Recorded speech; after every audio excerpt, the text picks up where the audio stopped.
So you want to drive the Ultrashift. Well, that's why we're here.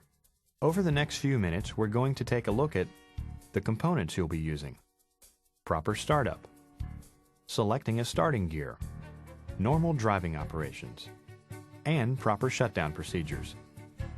We'll also answer some of the most frequently asked questions we've received at the end of this program. And what we don't cover in this video, you'll find detailed in your driver's instruction manual. In fact, we recommend you read through the manual before you drive the Ultrashift, just to be sure you're thoroughly familiar with what you've got working for you. So, let's get started. Now, there are two key Ultrashift components in the cab: a shifter to select different operating modes, and a gear display, which displays the gear you're in and the gear you're moving to. The gear display is also used to alert the driver when clutch abuse is being detected.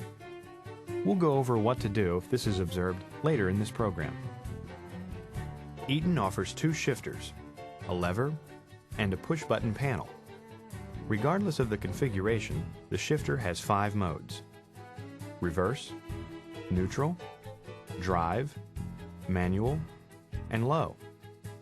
There are also up and down buttons, which we'll discuss in a few minutes, and a service light, which may alert you in the event of potential transmission problems or service needs. Different OEMs may provide their own shifters and gear displays, but their functions are the same.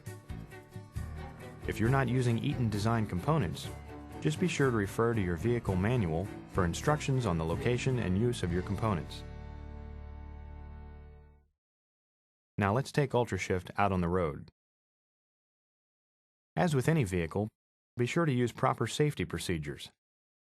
Buckle up and be sure the parking or spring brake is set.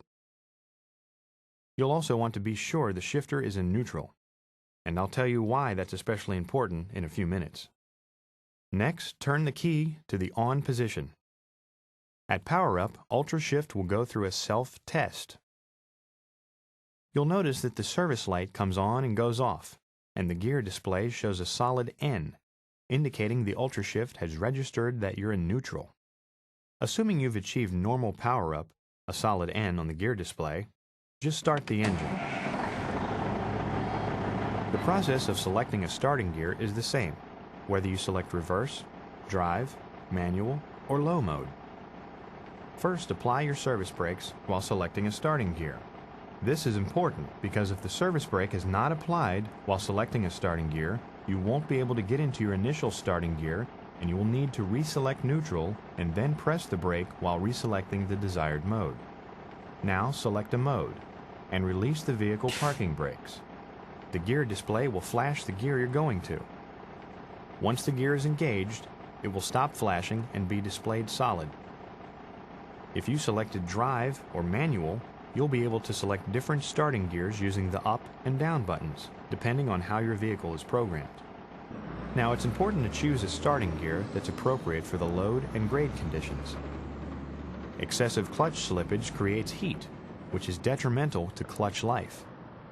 In other words, the starting gear should be the same as the gear you'd choose using a manual transmission. It's also very important to understand that the Ultrashift transmission is not intended to provide hill hold capability. The service brake should be used to stop and hold the vehicle on an incline. To prevent the vehicle from rolling when starting on an incline, place both feet on the brake pedal before sliding the right foot to the throttle pedal. Gradually back off the brake while applying as little throttle as necessary to move along the incline.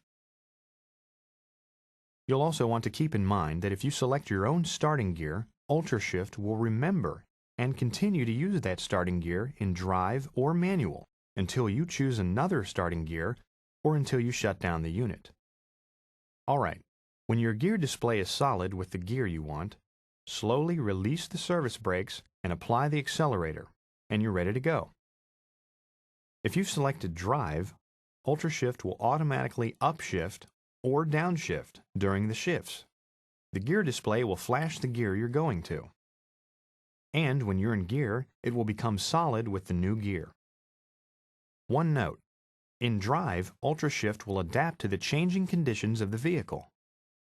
But right after power-up or after changing loads, Ultrashift needs to learn the new conditions. While learning, it may hold a gear instead of upshifting. Simply push the up button to start the upshift. It may take 3 or 4 shifts for Ultrashift to learn the new conditions. After that, Ultrashift will handle upshifts and downshifts automatically.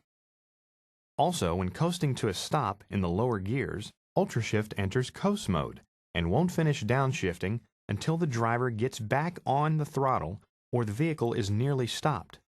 This is normal for the Ultrashift. Now let's take a look at manual mode. When manual is selected, whether you're moving or at a stop, Ultrashift doesn't shift, under normal conditions, unless you use the up and down buttons on the shifter. In other words, as you accelerate and decelerate, press the up or down button to request a shift.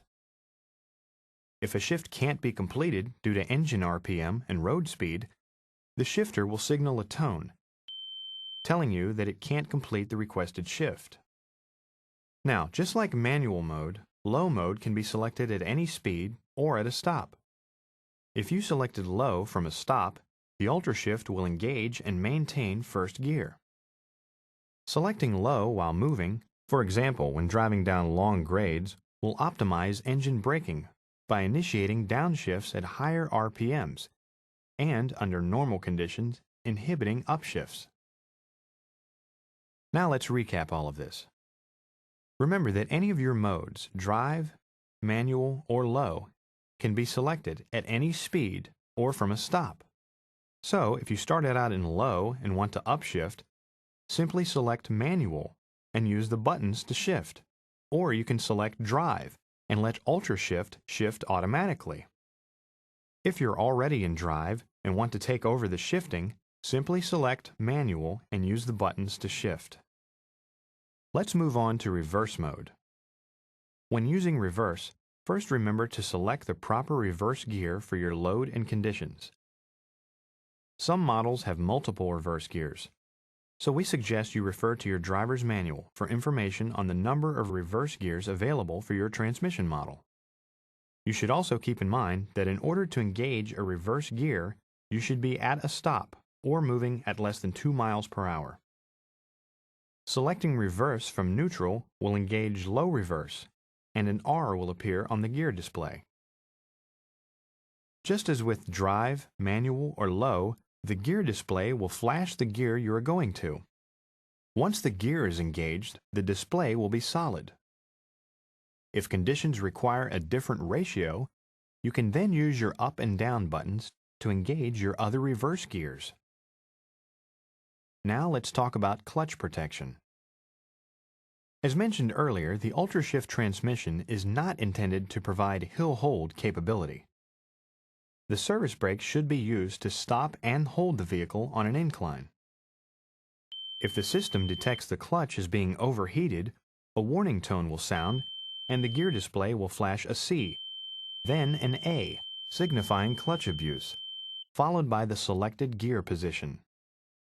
The warning tone will continue until the clutch system cools, the throttle is released, or the clutch is fully engaged.